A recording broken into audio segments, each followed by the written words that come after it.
Welcome to the Goodman Report podcast. I'm Mark Goodman, principal of Goodman Commercial, a leading force in Vancouver's real estate market. Our firm is proud to be one of the top names in rental apartment buildings, development land, and commercial investment properties.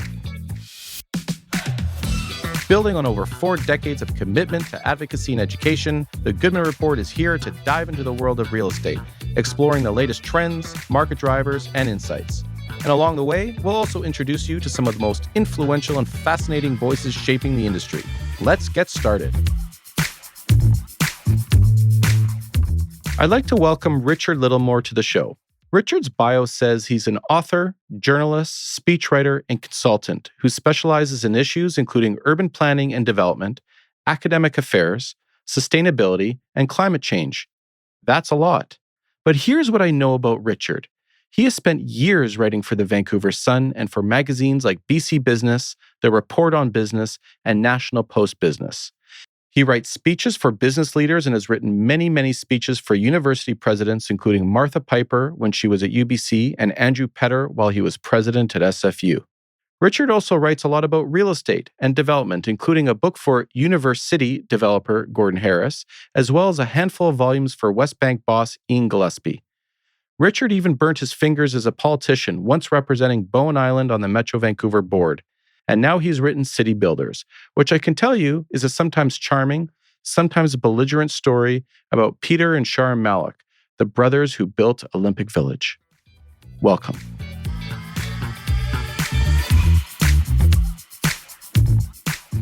Richard Littlemore, welcome to the Goodman Report podcast. Thank you. I'm so excited to have you here on the show today. I have in my hands a book that you've just published called City Builders, The Maleks, the Olympics, and a Historic Gift to Vancouver. You know, they say never judge a book by its cover, but I'm telling you, this is a beautiful cover. Cover designer killed it. I thought. They did a really nice job. The designer did a great job. It is an evening shot overlooking, I guess it's overlooking, well, I've got Science World in the background and a half a dozen cranes. This would be False Creek. There were so many cranes on that property at that point that they had to break in a brand new software to keep the cranes from bumping into one another. Wow. Yeah, I remember this time. Well, now the skyline's very different, but it's a beautiful book. We have a very important story to tell. And I thought to frame the discussion, I'd like to read a few of the accolades on the back of the book. Whenever I crack a book open, I always like to see who's providing feedback and the accolades. And we have some very prominent people here, former politicians, planners, and real estate developers. So I thought I'd read a few and take it from there. Great. Peter Ladner, former Vancouver City Councillor and mayoral candidate, says, quote, a long overdue retelling of the Olympic Village fiasco from the point of view of the noble and skilled developers who got shafted by the city, all wrapped in an inspiring immigrants make good fable. Here we have Larry Beasley, our former planner at the city of Vancouver. Quote, achievement with integrity, inventiveness, and steadfastness in the face of overwhelming obstacles. This is the story of the Malek family over and over again, so well told in this book. Here we have Sam Sullivan, our past mayor from 2006 to 2009. In a normal universe, Peter and Shahram Malek should be the most celebrated citizens in Vancouver. How ironic, then, that this Persian family should become the innocent victims in the city's most shameful Greek tragedy. 2 decades after they began the internationally lauded Olympic Village, it gives me some relief to know that the story of these heroes is finally being told. I've got a couple more. Here we have Michael Geller, Vancouver planner and developer. This fascinating and highly readable book presents the unvarnished story of a remarkable family that spearheaded the creation of one of Vancouver's most significant new communities, the Olympic Village. It will appeal to those with an interest in property development and the importance of family. And I'll conclude with this one. Gordon Price, our former city councillor and former director of SFU City Program, quote, You cannot understand Vancouver unless you know its development history. And you cannot understand that unless you know the stories of its developer families. This story of the Maleks is one of the best. So, Richard, is this the story of the city of Vancouver fucking the Maleks? It certainly features prominently. All right. It is also a fabulous story of a fabulous family story, a fabulous memoir. It's warm and funny in spots. It's not all catastrophic politics, but when we get to the catastrophic political part, boy, the city was ruthless and they inflicted such damage. Yeah. Before we get into the story, could you tell us a little bit about yourself, how you got into the writing business, your trajectory, and how you partnered with the Maleks to write this book? I keep telling people I'm a recovering journalist. I was a newspaper guy and then a magazine guy. I was at the Vancouver Sun for a dozen years and ending in 1995. And then I worked for a bunch of magazines. I've done a lot of corporate stuff, written a lot of speeches, lots of speeches, especially for university presidents for a long time. Martha Piper, Andrew Petter, lots of UBC, all around the town, actually. But I also drifted into the sustainability world and especially the development world. Even as a politician at one point, I had a term on the Metro Vancouver board, a bruising experience for a journalist who thinks that all politicians are bad. Turns out politicians are not that bad and journalists are terrible. But in any case, I have wound up doing more and more stuff in the development world for people in the development world because it's interesting. And Larry Beasley, bless his heart, likes my stuff. He saw a book that I wrote for Gordon Harris a few years ago. In fact, I interviewed him for some stuff. And he introduced me to the Maleks because he knew their story really well. And he knew that it had not been told. So he was bugging them to tell their story. They're a very private family. They're not people who invite attention, somewhat to their disadvantage during the Olympic debacle. So Larry convinced them that they should do a book and convinced them to work with me. That's great. I read in the foreword that he had to repeatedly encourage them to consider working with you to tell the story. So I'm glad that we're here today. I've actually had the pleasure of dealing with the Maleks for a couple decades now. Very nice. Peter and Shahram are wonderful people, honest, great to work with. In fact, confidentially, and I can't give you the location, but we have an amazing development site under contract. Nice. There's a lot of hard work to do still, but if it comes to fruition, it'll be a beautiful project. So that's as far as I can go on that topic. But you've written this book. Could you tell us a little bit, like how long did it take you to write the book? What period of time, and how did you set the stage for the content? Did it evolve naturally? Did you have a definitive direction you were going to go? Did you interview them? Did they provide you copious amounts of documents? How did it all work out? Yes to all of the above. We talked originally about it being a sort of ghostwrite, that I would just write their story for them. And I said at the time that would work, I'd be happy to do that. But that if I approached it as a journalist instead and didn't just interview them, but interviewed everybody, including all the people who don't like their version of the story, then I could tell the story as a journalist and I could tell all the sides of the story. It would serve their purpose better because they do want the whole story out, and it was easier for me to tell it. So I did approach it as I would a really, really, really big magazine piece or a nonfiction book. I interviewed them at length, which was really fun because they are such gentlemen. And particularly through the early parts of the book when we were talking about their childhood and the period when they were developing and working in Iran, and when they came to Vancouver and setting up here. The Iranian part was fascinating because their father had the biggest development and construction company in Iran prior to the revolution in 1979. a company that he had built from scratch, all by himself. I mean, he was the guy starting in the post-war period, and it was like $1 billion business. I'm sure $1,079 business at the time of the Iranian Revolution, and they lost it all. They wound up leaving Iran with what you could put in a suitcase, and came to Canada and started again.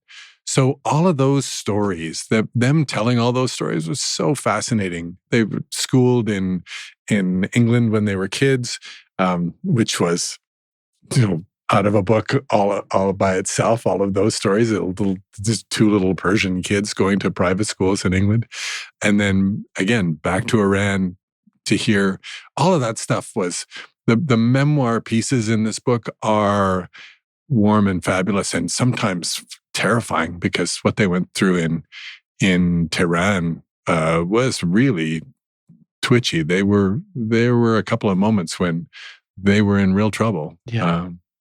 So all that stuff was just was mostly them telling me the story, and I interviewed some of their old friends as well.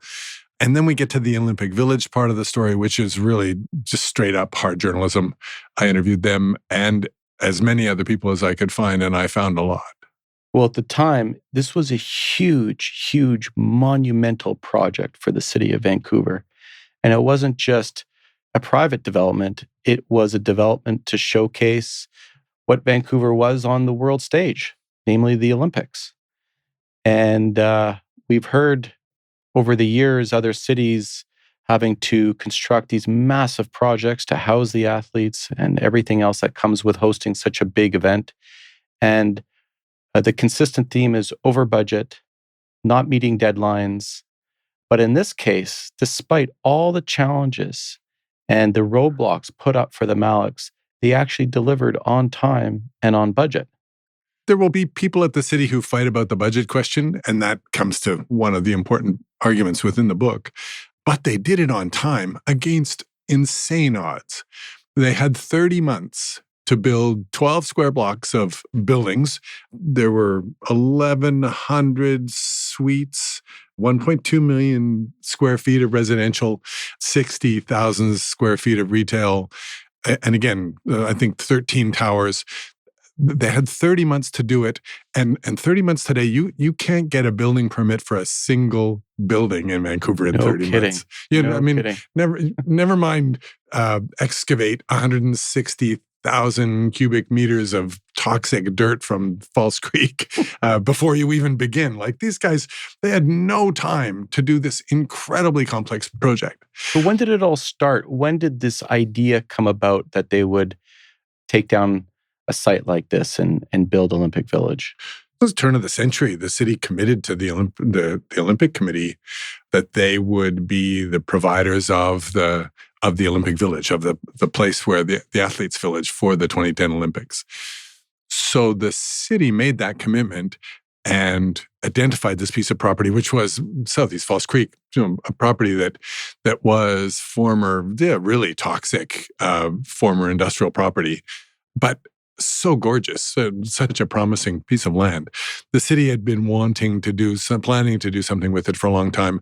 This was the thing. It was going to be the project that pushed it all into action.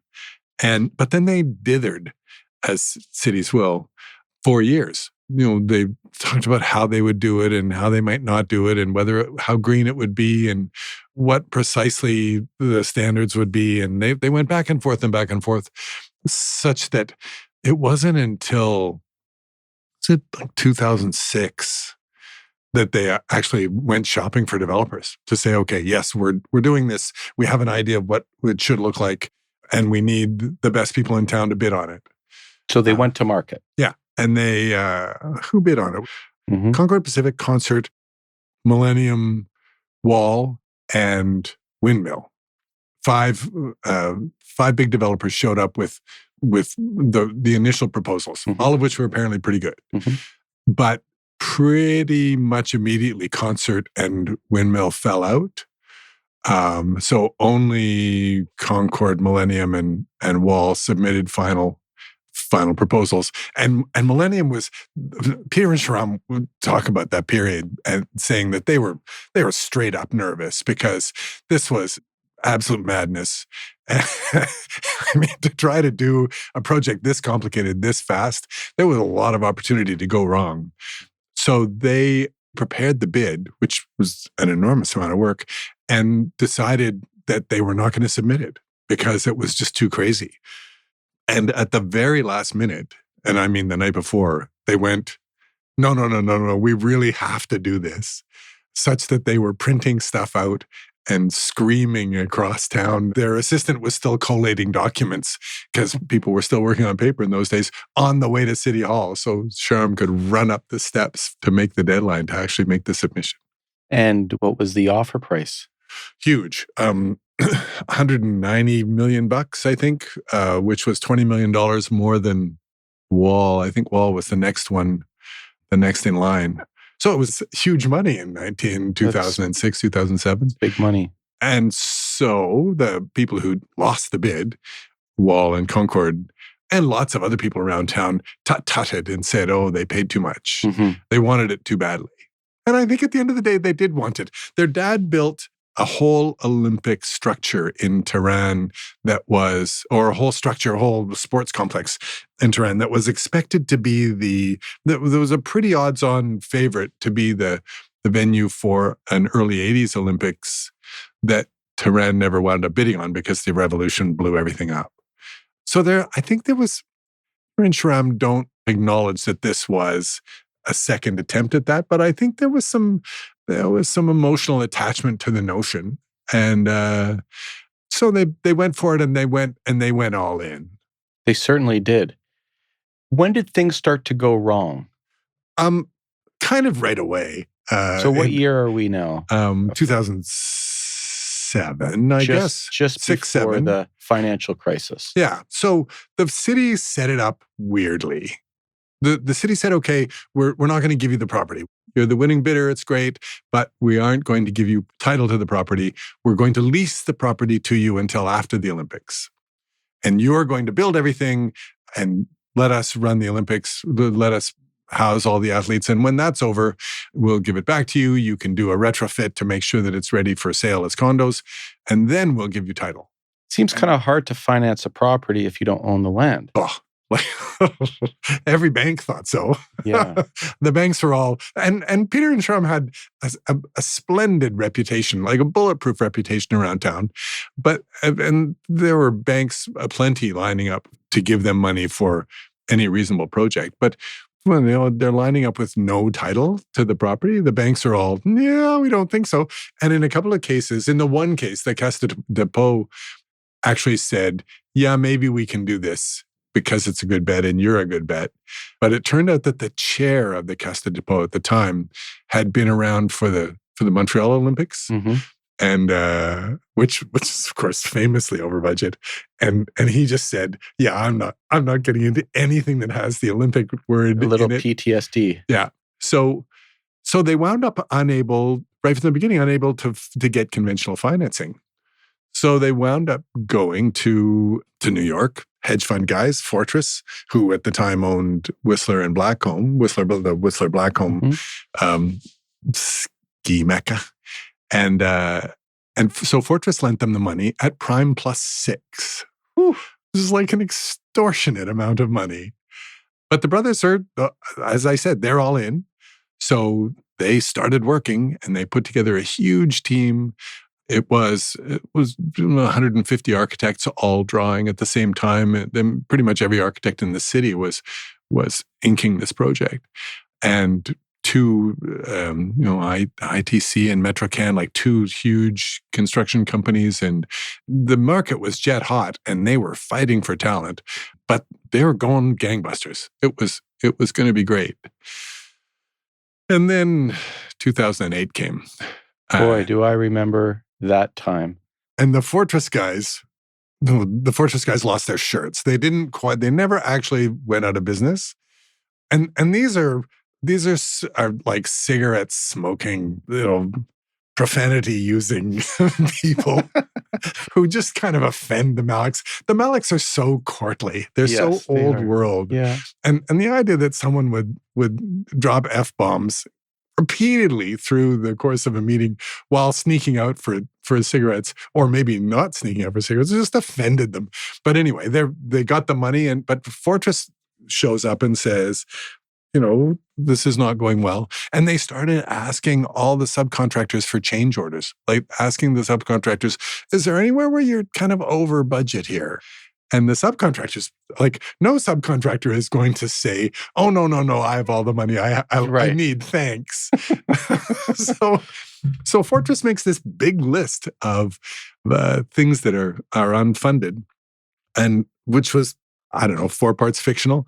And they show up and say, you guys are outside the scope of the deal. We're not going to give you any more money. Well, Fortress didn't have any more money. They didn't have any money in the first place. They were borrowing the money in Asia and marking it up 6 points and lending it to the Maleks. So, and at this point, after the crash, or in the midst of the crash, it's still going on. Nobody was giving them money. They were almost out of business everywhere. So they were just trying to back out. They did just withdraw. So they are in the middle of this massive project. They get hit with a once-in-a-generation financial crisis. Brutal. The rug is pulled underneath their feet. They have no money, yet they're on the hook to complete the Olympic Village, and time's ticking. So they do the only thing they can do. They go back to the city and say, okay, you gave us an untenable position, an unfinanceable deal. We have got it this far, but we need money. We can't keep going without money. Who were they dealing with at the city? It was still, Sam Sullivan was still the mayor. It was an NPA council. Peter Ladner, who's so generous about this book, was the chair of the finance. He was on council, and he was the chair of the finance committee at the time. The Maleks went to those guys and said, we need some money to carry us through until we can sort this out. And the city finance committee, in an in-camera meeting, a closed meeting because it's money issues, says, right, you're right. We need the project. You guys need the money. You're doing great work. Let's go. And they lent them $200 million. And in the middle of it, by the way, an election campaign. It was the campaign when Peter Ladner was running against Gregor Robertson. And Gregor at the time was losing the election badly on the basis of being a transit scofflaw. He had failed to pay a transit ticket for sneaking on the SkyTrain. And it was a bizarre reason to be running behind in an election, but he was. And so the finance committee, which was composed of an almost equal number of Vision and NPA councillors, made the decision to give the Maleks the money. And then somebody in that meeting slipped the record of the meeting to Gary Mason at the Globe and Mail and said, this is an outrage. It's an Olympic debacle. The city's got us into all this trouble, and now they're giving away taxpayer money. And so who was Gary Mason's deep throat? I'm unable to prove it. Okay, we'll leave it there. But I would bet the price of my house that I know who it is, and I absolutely will tell you that it was a Vision counselor. Okay, this is no question. And it was a brilliant piece of politicking, because absolutely Peter Ladner is such an honorable kind of character. He did the thing that he had to do and kept his mouth shut. He stood up and said, yes, we made the decision, and this is the decision that we came to. The city is in a difficult position. These guys were in a worse position. We did what we have to do. We did it with your support. And then he shut his mouth. Well, Gregor and team campaigned on this issue and won the election. And there are Vision people who say, categorically, yes, this was the issue on which we won the election. So now the Maleks have $200 million to finish the project. Which isn't enough.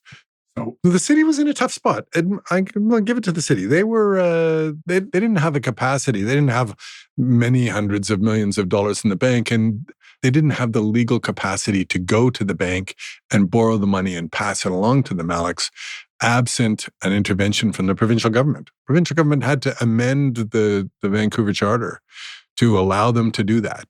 So this was all happening in real time, and the city did that. They stepped up. They went and borrowed the money from the bank. I can't remember which bank, but one of the big five. They're signing the bill, and they own the property, no problem. And they gave it to the Maleks, but they still marked it up 6 points. Oh, of course. Talk about just Yeah. loan sharking at a time when the Maleks are working for them. The city just took the money. Not the first, but one of many elements in this book that I just find enraging. Yeah. So despite all these challenges, the Maleks continue head down, working in good faith to finish this project in an expeditious manner. And then what happens? Oh, they're slamming it through. And the city is getting in the way every way they can. Every time somebody at the city says, there's this other green thing that we haven't yet imposed on the Maleks. Let's do that as well. Right. And I'm a wild-eyed environmentalist. Like, I love all the green stuff that they did. I think it's spectacular. And if done in a reasonable way on a good timetable, it's all worth trying. But there was a bunch of stuff, myriad things in that project that had never been tried before. Let's do green roof. Yeah, okay, we're due. So they're the guinea pig. Yeah. 280,000 square feet of green roof, I think they did. And let's then use the water that we collect off the green roof to flush the toilets. Okay. Which, again, is kind of an interesting thing, except for, and then let's load the green roof with cedar chips so that it works well. And then let's try and explain to everybody why the water in the toilet is brown. And blame that on the Maleks. Did the city dictate the pile count in the carpet or the Pantone color on the paint? The city sat in the office. They had an overseer who sat in the office the whole time, and pretty much their second guest overruled or just said yes to a million things that any developer would have argued or would have needed control on to keep the budget in control. Peter Malek, this is not much reflected in the book, but he has a reputation in this town in an industry where everybody is kind of tough. Everybody needs to be tough because the bottom line is so hard. Peter is ferocious. Peter's a wolf among wolves, and the other wolves are afraid of him. Like, he's the kind of guy who, if you come in with a change order and say, I want more money, you better be ready. Justify it. Better be ready for a fight. And here he is sitting in a room with a representative of the city saying, oh yeah, okay, you guys can have that. Sure. Oh, do we want the brown water toilets? Yeah, we want that. Do we want, they put screens in front of the windows, movable screens in front of the windows at this beautiful Arthur Erickson designed Canada House, one of the probably premier residential building. And Roger Bailey said, he was looking at these screens and he said, this is, first of all, never going to work. And secondly, is insanely expensive.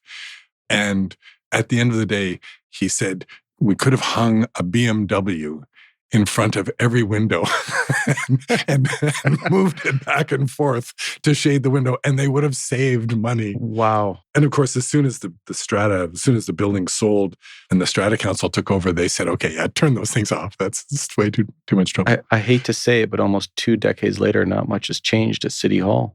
Some things have got better, and some things I fear are worse. It's another podcast. Yeah. Another topic. But the people who were responsible for the assault, the ensuing assault on the Maleks, are gone from the city. So as much as this book is critical of the city, it's not critical of the people who are in the building today. Will those people remain nameless? No. Those people are, well, the obvious. Gregor Robertson is the figurehead. He was the figurehead. He was the extraordinarily pretty face of the Vision Machine. I don't think he was the ruthless guy. Mm-hmm. Penny Ballum was the city manager, and Penny has speaking of ferocious, Penny has a reputation for being extraordinarily smart and monumentally impatient with anybody who she doesn't regard as smart as she is, which is in truth, everybody anyway. So there were people in that vision machine who, because this was a political issue, because it became a political issue, it was an issue on which they got elected. They continued to make it an issue by saying, "Oh, this is terrible. The city's on the hook for $1 billion," which was never true. But Jeff Meggs and Gregor kept saying that, "Oh, the city is at risk of being on the hook for $1 billion."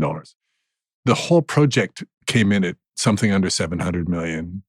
So they were never on the hook for $1 billion. Mm-hmm. And by the way, the whole project was also then worth more than $700 million. It was a remarkable achievement.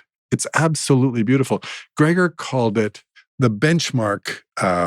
It was the benchmark for all future projects in Vancouver. Mm-hmm. And people know today what Olympic Village is. I mean, it immediately after the Olympics, it was celebrated as the greenest community in the world. It was the first LEED Platinum community in North America. And you can go down and see it today. It's an extraordinarily beautiful place. So the proof is in the pudding in terms of the quality of the work they did. And they did it in time to deliver to the Olympic Committee 6 weeks early. Mm-hmm. This was an unreserved success. It was absolutely, again, against all odds. It was a beautiful piece of work completed against a whole bunch of challenges that the city didn't need to give them. They did it, and everybody loved it and loves it today. So as they progressed with the development, things went awry toward the end where they weren't able to, I guess, meet their final payments. So they did it, they got through. And the deal was that they would deliver the buildings in shape to house 2,800 athletes. And so out of wisdom and in response to a request from the Olympic Committee, they closed off all the kitchens, because the Olympic Committee wanted all the athletes eating together. Mm-hmm. And the Maleks didn't want athletes from all over the world trashing their brand new kitchens in the condos that they wanted them to sell. So after the Olympics, they took the properties back and they put in nice carpet and they touched up the kitchens and they put them on the market. And of course, the market's taken a nasty hit because of the subprime mortgage collapse. And the city has been trashing this development for the city itself. The financier and regulator has been trashing the development throughout. How politically expedient. Yeah, just saying that this was a terrible thing. This was an NPA failure. Mm-hmm. And look at this. Isn't this just terrible? Well, you tell a whole bunch of buyers that something is just terrible, and and you're the mayor. The buyers are going to go, yeah, let's be walking around Olympic Village, not through it. And as the market came back, 2010, 2011, because it did start to come back. You'll remember that. And it was coming back in a way that looked like it was going to come back strong. It came back everywhere else in town except the Olympic Village in the first days. So the Maleks are having trouble selling. It's the places are moving more slowly than they would like.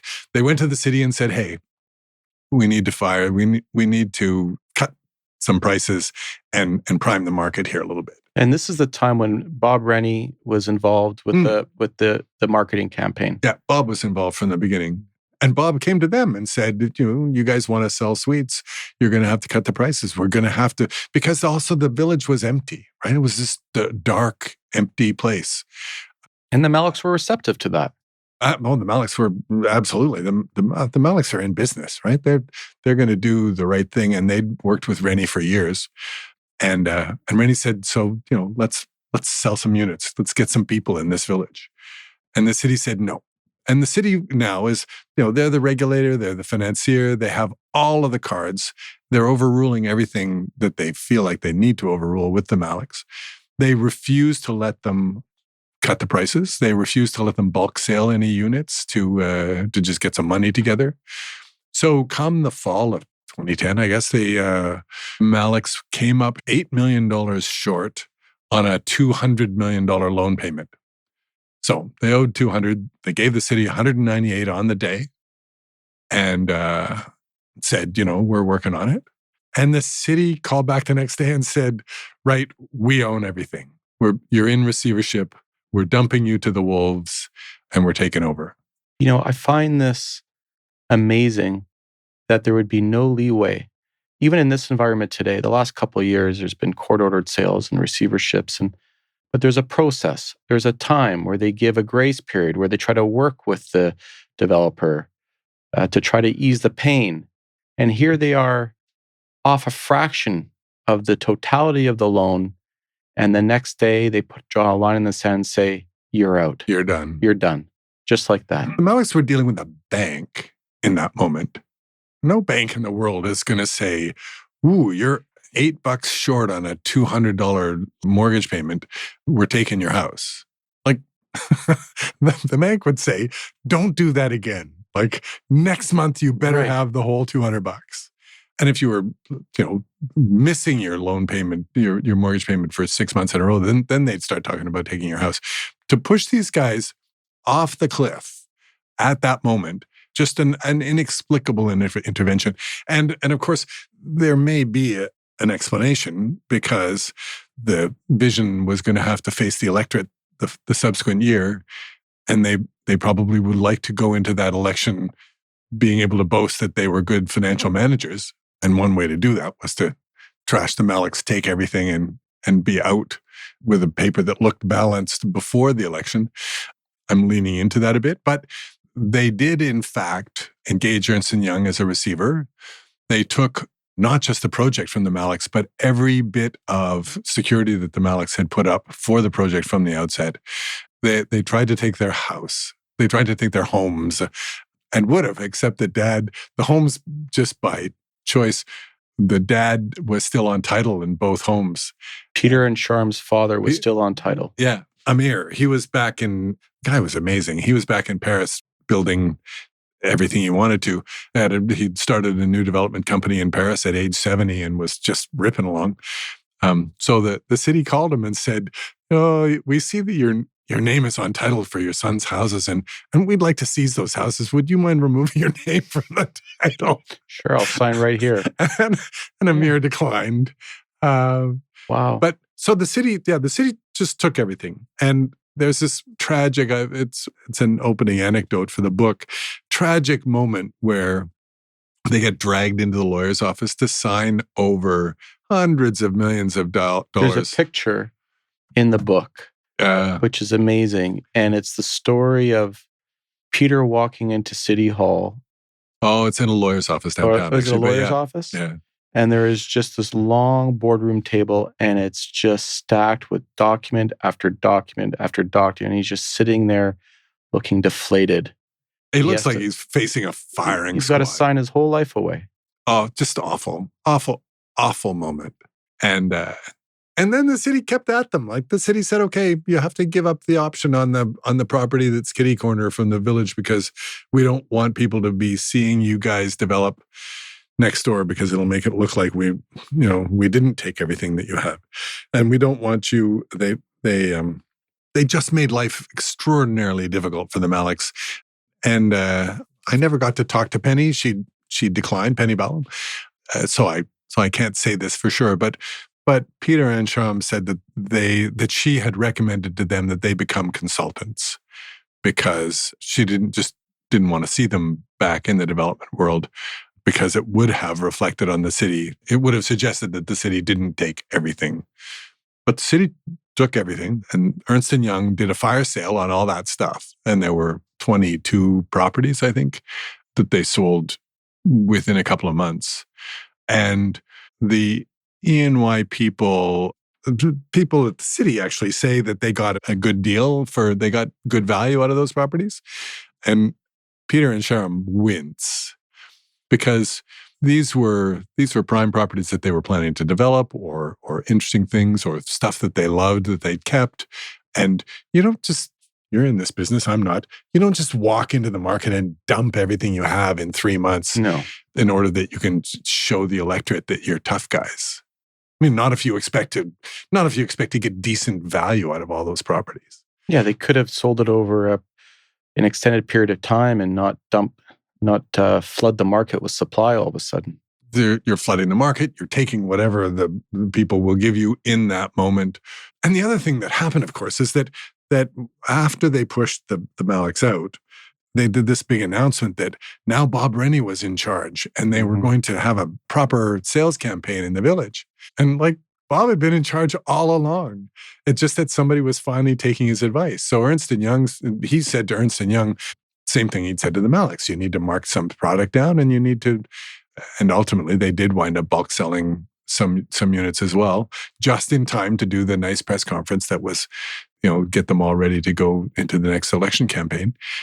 So Bob said, mark the product down, and the city said, oh, that sounds like a good idea. So they marked the product down, and the unit started to sell. Do you think if there wasn't an upcoming election that they would have been so ruthless? The thing about the election is that there is no other explanation that I could find why you would be in such a hurry to do this. Because, first of all, had they not pushed it into receivership on the day they did, they still had all of the security that they ultimately took. So if you don't push it into receivership on Tuesday, you could have waited till Friday and pushed it into receivership and still had exactly the same security. There was no fire burning. There was nothing except an approaching election date. There was nothing else that would have caused anybody else, a bank or any sort of reasonable financier or business person, to say, we have a crisis. No, we don't have a crisis. What we have is an extraordinarily beautiful place that was really well built, on time for your event, reflecting brilliantly on your city, and fairly slow-moving market because the city because you, the banker, keep trashing the village, keep trashing, talking down the product. So if everybody had just taken a Valium and allowed Bob to do the good work that Bob can do, and which Bob ultimately was allowed to do, and he did sell the village once it started to sell. He said that the Olympic Village wouldn't be a success until there were coffee cups spilling out of the garbage. And really, you go to that little park today, anywhere in Olympic Village, there are coffee cups spilling out of the garbage. But you needed to get some life in that place. And that was going to take some time. And once it happened, the city's interests, the taxpayers' interests, were always secure. There's a real question whether Vision Vancouver's interests were secure, and whose interests were really at play when it came to defenestrating the Maleks. So many years have passed since this has happened. Yeah. That was the 14, 15. Yeah. And the Maleks reinvented themselves, leaving Iran, coming to Canada, started from scratch. All they had was a suitcase. I think there was money in the suitcase, but anyway. Right. A little bit of money. A little bit of money. And then they went through this project. And is it safe to say got wiped out again? Wiped out. Completely wiped out. They were starting in a deeper hole after the Olympics than they were when they came to Canada the first time, I would think. Welcome to Canada. Yeah. Brutal. Well, since that time, I think if anything, they've proven themselves to be honorable and resilient people. Bounce back again. Amazing. Yeah. And interestingly, one for the competition on this, when they were trying to get back in, they didn't have a whole bunch of money to put down. They didn't have security. Trying to do another development was going to be hard. The city had made it very difficult. They had a piece of property off Davie, almost at Denman, that they wanted to develop, and the city had attached a $5 million charge against it. That if they said, before you develop this, because the Maleks owned the property, before you develop it, you have to give us another $5 million. And the city or the Maleks rather, convinced Terry Huey at Concord Pacific to jump in with them on that project.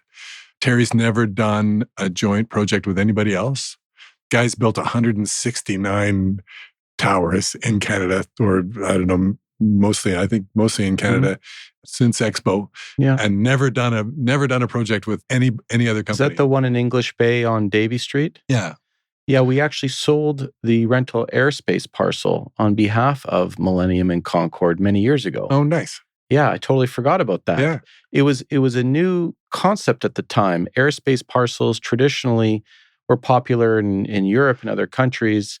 And here they had this beautiful condo tower overlooking the water with 4 or 5 levels, about 40 odd units of rental. Mm. And we sold that airspace parcel actually to it was an Austrian investor, maybe like a hedge fund manager, and nobody wanted the airspace parcel. They didn't understand it, but this guy's like, no, airspace parcel, I get it, no problem. He was using Swiss francs against the Canadian dollar. It all worked out. Nice. Totally forgot about that. But yeah, that was an interesting joint venture between Concord and Millennium. Yeah, they did the deal. Terry let Millennium be the lead. They did it sort of 50-50. And Terry let Millennium take the lead on the project just to get them back on their feet. He made money, but they made money for him. But a gracious, very gracious moment, at a time when the development community had not leapt to their defense overall. It's interesting that Terry Huey was the guy in that moment. So they're back on their feet nicely, and they're doing gorgeous work. I keep raising this when you all should rush down and see the Merchants Bank building at Hastings and Carroll. This is ground zero in the hardest part of the downtown east side. And there's this 100-year-old bank building that was a really important structure when it was built in the middle of the hottest part of downtown at the time. And it had fallen badly into disrepair. And the Maleks bought it and a couple of buildings beside it, and they've done this renovation that is extraordinary. And not because they were going to make money on it. Boy, oh boy. It's, welcome to the hardest part of town. And the city, again, was, I think, anything but accommodating. But they did it because, they're good businessmen generally, but they're also good citizens. And they're a little bit stubborn about stuff. They're not a little bit stubborn. They're hugely stubborn about stuff. They loved the building. They had renovated the Province building, which is a block further west and across the street on Hastings. Done that some years ago. Because they look at these old buildings and see something of value in the city that the city's at risk of losing. So yeah, they're still doing lovely stuff. They actually, absent an ability, permission from the city to do really much else with that property, they moved their own offices in there. So that's where they're set up now. And how long did it take you to write this book? Oh, forever. It was probably a 4-year project, maybe going on 5. We started during the pandemic. Yeah, so we started in 2020, summer 2020. And, things always take longer than you expect. And these guys can build an Olympic Village in 30 months, but they are, they're detail people. And I've noticed that dealing with them, and there's really a passion for doing things right. Yeah. Which I've noticed with them. They're very thoughtful in their approach in every aspect of our dealings. And it's a testament to wanting to do things right. I wonder whether this book was part of the healing process for them to move on after such a difficult period. I really hope so, because they got a bit of thanks during the Olympics for what they had done. They were treated pretty grandly during the Olympics itself. And so I think they will have, to that degree, felt thanked. But then to be so badly trashed afterwards, I think that the kind of thanks that they deserve at this point is an Order of Canada kind of thanks. Like they deserve a public acknowledgement that what they did was an act of immense service. And rather than having their fortune, taken away and their reputation trashed, they deserve keys to the city. Yeah. And so I'm part of the reason that I'm so delighted to have done the book is because I'm so happy to stand up and say that, because they don't walk on water. They're humans. They've made some mistakes. They've upset some people, but they are very good guys who have done brilliant work and done some really, really great things for this town. And they deserve our thanks. Well, I think they can hold their head high. And I'm absolutely flattered that you called me to help tell the story and to let people know that, and I know a lot of people know, but the development business can be very cruel. Ooh. It can be very uncertain. And this narrative of the greedy developer, I think, we can help change that with stories like this. And also the human condition, that you could persevere, because I think the average person would get crushed by this monumental pressure that they had to deal with for quite some time under very difficult economic circumstances back during the financial crisis and the fallout. And you'd never know that dealing with them.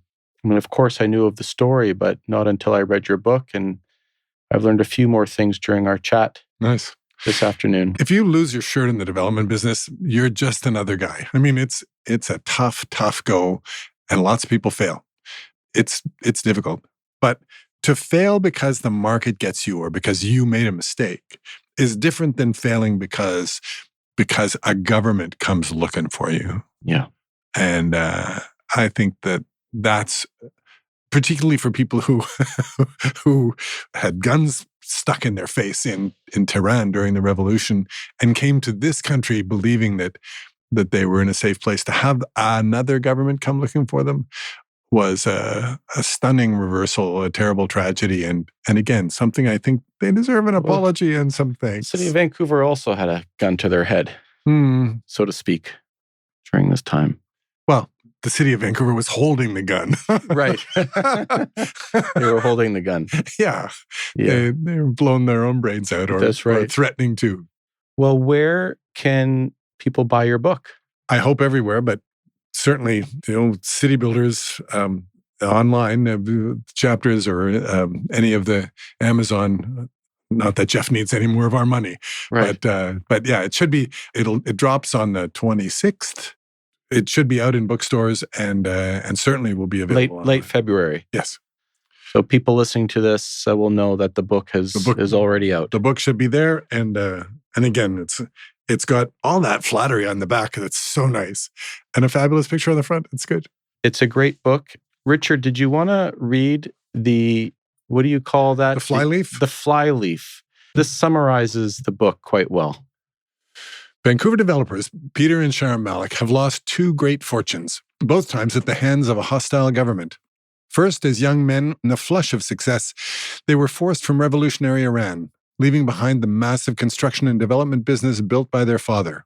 Second, and more surprisingly, after rebuilding in Vancouver to the point that they could deliver an internationally admired 25-acre, 1.5 million square foot athletes' village in time for the 2010 Olympics, the city of Vancouver, pushed the project into insolvency and seized everything but the Maleks' own homes. Either disaster would have ruined less resilient players. The Maleks, however, stand triumphant, and their company, Millennium Development Corporation, continues to enhance their chosen home of Metro Vancouver. When they found themselves attacked rather than thanked, they never faltered. They remain greatly to the benefit of their fellow citizens, city builders. That's great. Richard, thank you very much for telling us your story and allowing all of us to now revisit this period of time that was very politically charged and a testament to resilience, and really telling the story of Peter and Shahram Malek and helping build our city, and despite facing numerous obstacles, continuing on the path of building our city and making great homes and great places for people to live. Thank you. Thank you for having me. It's been a pleasure. Thanks for tuning in to the Goodman Report podcast. If you enjoyed the show, be sure to follow us on your favorite podcast platform, give us a 5-star rating, and leave a review. And don't forget to sign up for our newsletter at goodmanreport.com for the latest listings, market research, statistics, and industry news. Follow us on X and Instagram at Goodman Report, on Facebook at Goodman Commercial, and on LinkedIn under my name, Mark Goodman. On behalf of the entire Goodman team, thank you for listening, and we'll catch you next time.